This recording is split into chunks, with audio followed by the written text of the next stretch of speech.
Well, today we get to talk about tithing. This should not be a surprise.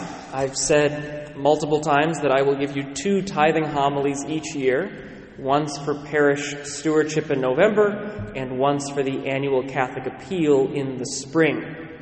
So, this is the spring one. My message has not changed. As I've said 3 times before, our tithing is a lot less about the worthiness or need of the causes and a lot more about our spiritual health. Money can be a powerful, corrupting influence. And in order to prevent that corrupting influence from growing in our hearts and leading to greed or possessiveness, we have to give our money away. To give away the first part of our income is a reminder that it is not ours. It is a gift from God intended for holy use. Much of that holy use is for our family and our life. But giving away the first percentage of it is a reminder that it's not ours. It doesn't belong to us. It belongs to God and His purposes. So tithing is important because it helps us keep greed at bay and not get attached to our money. The way I do it is the way I recommend everybody does it. You take a percentage of your income. So hopefully we've all just done our taxes. We know what our income is. You take a percentage of it and you just commit to giving that percentage away. A lot of our evangelical brothers and sisters, the non-denominational churches, they are very explicit that they expect their people to give 10%, not just away, but to the church. Catholics, I doubt any of us are giving 10% to the parish. I'm giving, I think, 11% away, but it's not all going to the parish. So anyway, you pick a percentage, you give that percentage away, that's what matters. When you determine where the money should go, which is a secondary consideration, I use the rule of thirds. I give 1/3 to my parish, I give 1/3 to my diocese, and I give 1/3 to other worthy causes.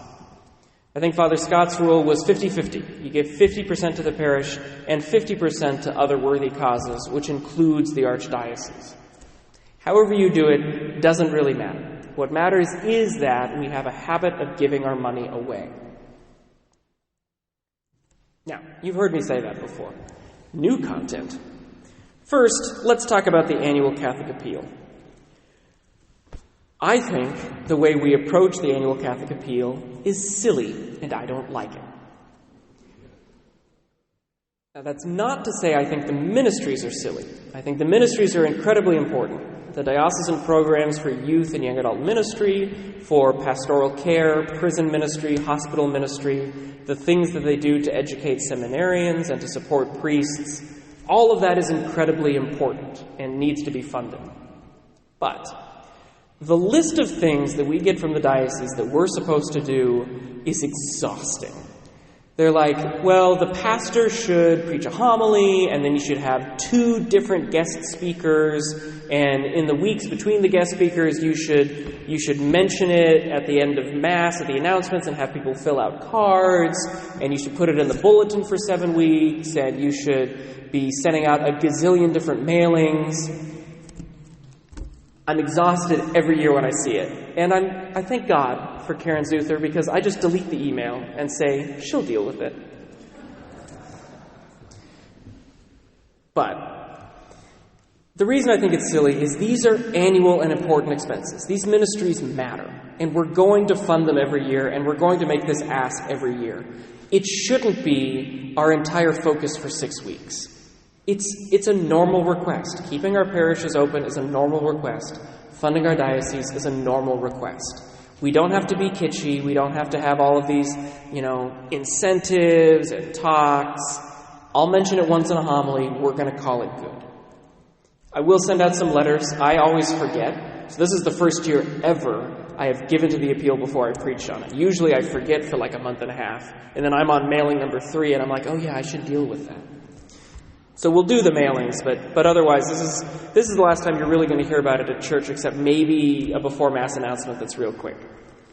I think we can get away with it because we did last year. I was very proud of our community last year. I did the same thing. I really didn't emphasize this thing. It's just a normal expense. And we met our goal and went over by $5,000, which is incredible because the year before that, we were under our goal by $6,000. And when we're under our goal, I have to write a check from the parish budget to make up the difference, which I did not like doing. So I was very impressed with this. Last year, by not talking about it, you were even more responsive. And I've mentioned this to the diocese multiple times, that I think my approach is better than theirs, but they don't like it when I say that. But my argument is, if you treat people like adults, they'll act like adults. So I'm not going to beg or nag unless I have to write that check again, and then I'll beg or nag. But we're not going to do that. We're going to be fine this year. Okay. That's all I need to say about, practicalities. I keep forgetting this at the previous homilies. Practicalities. You will have already received a letter from the Archbishop. That's what I responded to this year. We'll send an email out from the parish. If we don't have your email, you will get a physical letter. If you don't get either of those, we have envelopes in the gathering space. Okay. When I use these homilies, I like to talk about spiritual principles. I think that's the more important thing. Practicalities aside, I've mentioned the annual appeal. You're all adults. You see the need. You will respond to the need. Let's talk about some spiritual principles. This year, what I really want to engage with is what do we do when we are mad with the Archdiocese or with the Vatican. I'll use them as an example too. Their appeal is called Peter's Pence. We do that in a different season, but that's how the Vatican is funded. Anyway, we continue to have the long-term anger about the sex abuse crisis. This is justified anger. We should continue to have it. We should continue to push for things like accountability and safety. I am proud of our archdiocese. We were on the ball much faster than most dioceses. We started working on this in the mid-'80s, and a lot of dioceses didn't start working on it till the early 2000s. So we've done better, which is not to say we've done great. But anyway, that anger persists. In addition, the Vatican, over the last year and a half, has been revealed to just have massive financial malfeasance. There are some key actors who acted poorly, but just all of this money that was misspent by the Vatican. And it's starting to look like it's almost how the mafia uses money. There's just a lot of money laundering involved and nepotism and favoring your friends over like no-bid or this bunch of no-bid contracts it's ugly. So there's anger over that. And then when COVID happened, I heard a lot of anger from people about how the bishop responded. There was a lot of anger about shutting down masses. There was a lot of anger about the different decisions he made and continues to make about reception of communion on the hand versus the tongue, about reception from the chalice, about all sorts of other things. I understand that there is anger out there. And I don't think this anger is unjustified. The question is, what do we do with that, particularly when the priest gets up and asks for money for the diocese? How do we engage with that? Well, for me, if tithing is a spiritual practice that helps us keep greed at bay, tithing to the church, even when we are disappointed in the church, is a spiritual practice that helps us keep infidelity at bay. What do I mean? What I mean is that I think one of the greatest threats to Catholicism in the United States is the attitude of consumerism. If I go to a store, if I go to JCPenney's, and they don't have the pants that I want, I walk over to Macy's without any guilt. Macy's has what I want, I go over there. That's consumerism. In a market economy, it's appropriate. Our economy is driven by consumerism. Okay. But that attitude, that economic attitude, makes its way into the church. So if you are mad at the pastor of Assumption, what do? Well, you go to Sacred Heart. And if you're mad at the pastor of Sacred Heart, what do? Well, you go to Assumption. It's kind of this attitude that's been present in Bellingham since 1905. Not ideal. Now, it's not the worst thing in the world. People have liturgical preferences. They have preferences on preaching style, and especially if the pastors are staying there for 10 years, I can see an argument for saying, okay, well, I'm going to stick with this pastor for 10 years. You're not You're not really consumerist if you make a long-term commitment. But even so, that attitude is still possible. This idea that we'll just jump ship when we have something we don't like. That's consumerism.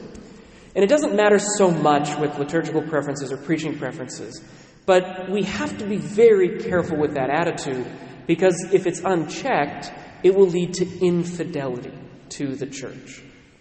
It leads to the attitude of saying, well, okay, I don't like this liturgy, so I'll go elsewhere. I don't like this homily, so I'll go elsewhere.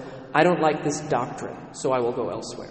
It leads to choosing what we like and what we don't like about the faith, making ourselves and our preferences the standard for all truth and all experience. And that's an attitude that worries me, because if we have that attitude, we can't be challenged to grow. Using the liturgical example, which again is not the worst thing in the world, but let's say a pastor comes in, let's just blame Sacred Heart. They're not here. I can blame them. That's fine. Let's say somebody comes into Sacred Heart and changes everything right away. Well, maybe there are reasons for that. Maybe that priest knows something about the needs of the community, or he knows something about the teachings of the church, or whatever, right? There's a reason why he made that change. If our impulse is immediately to jump ship and come over to Assumption, which is fine, I love you, but if that's our impulse, then how will we ever change, or how will we ever grow? How can we ever be challenged? And again, with liturgy it doesn't matter so much, but with doctrine it does. If the church says something that we struggle with, we should live in that struggle. That struggle is important, because the church never says anything without a good and solid reason to say it. And so if we don't engage with that reasoning, and we just say, well, I don't like it, I'm going to ignore it, that's a really dangerous attitude. So tithing, even when we're disappointed with the church, fights that attitude.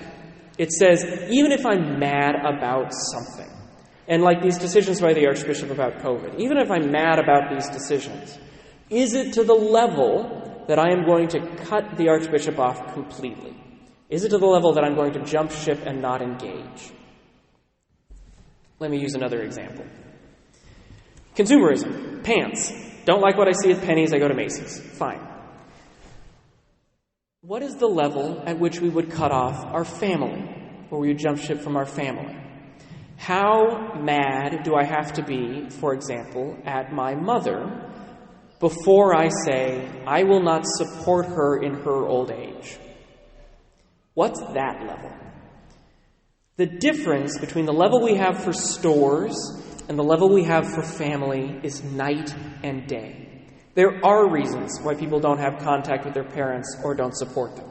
Sometimes people are so manipulative or toxic. Sometimes people steal money from their family members. You have to cut them off. It happens. But it's very, very rare. Because the standard for supporting family is not, I like everything my family has ever done for me. It's not, my family has never made me mad. The standard for supporting family is we support our family unless there are deep and grave reasons to the contrary. My hope is that we as Catholics would approach the church more like a family than we would a store. That we would engage with our Archbishop and our Pope more like we would with our Father than we would with a waiter at a restaurant. That's my hope. Because that attitude of fidelity, even when we're disappointed, or even when we're struggling, or when we're challenged, that attitude of fidelity, even in temporal things that don't seem to matter as much, breeds an attitude of fidelity in difficult things of faith. It teaches our heart not to abandon things when we struggle, or, for example, not to feel abandoned when we struggle, not to feel abandoned by God if we're not happy with Him for a moment. It's a very important spiritual virtue to build. To talk about the Scriptures for a second. The gospel is, I am the vine and you are the branches. And we will only have life in us as the branches if we are connected to the vine. That's the only way we'll have life. Now, we all have a personal relationship with Jesus Christ. It's important. It's important that we are able to pray directly to Jesus, that we're able to converse directly with Jesus. But we do not approach things as our Protestant brothers and sisters do. I cannot have a relationship with Jesus Christ without also having a relationship with his followers. As Catholics, our worship is always communal. It's always communal. We always approach worship in the church, in the community of believers. We cannot be connected to Jesus without also being connected to those who love Jesus. So, when we ask ourselves questions about our Archbishop or our Pope, the question is, can I be connected to the vine of Jesus while completely cutting myself off from my shepherds? And I don't think the answer is yes. I think we have to be in communion with our Pope and our Bishop in order to be in communion with Jesus, in order to be connected to that vine. So, to connect it back to tithing. Our second reading, the first letter of St. John, he says we should approach God not just with words and speech, but in deeds and truth. If I say I'm in communion with my bishop and my pope, but I don't have any engagement with them at all, I don't support their ministries with prayer and with material support, am I actually in communion with my bishop or my pope? Or is it just lip service? That's the challenge of St. John this morning. And then in the first reading, with St. Paul, nobody trusted him. Fair enough. He had been killing Christians, he had been arresting Christians, but then he had a conversion, but nobody trusted him. They thought he was lying to them, until he preached powerfully in the name of Jesus. It was the deed, it was backing up his reported conversion with his deeds that made people trust him. Similarly for us, can we trust ourselves to be in communion with our bishop and our pope if we say, I won't have anything to do with the material? If we say, I'm not going to give them a cent, are we really engaged with them? Do we really have deeds to back up the fact that we say, I'm still connected to the vine of the church?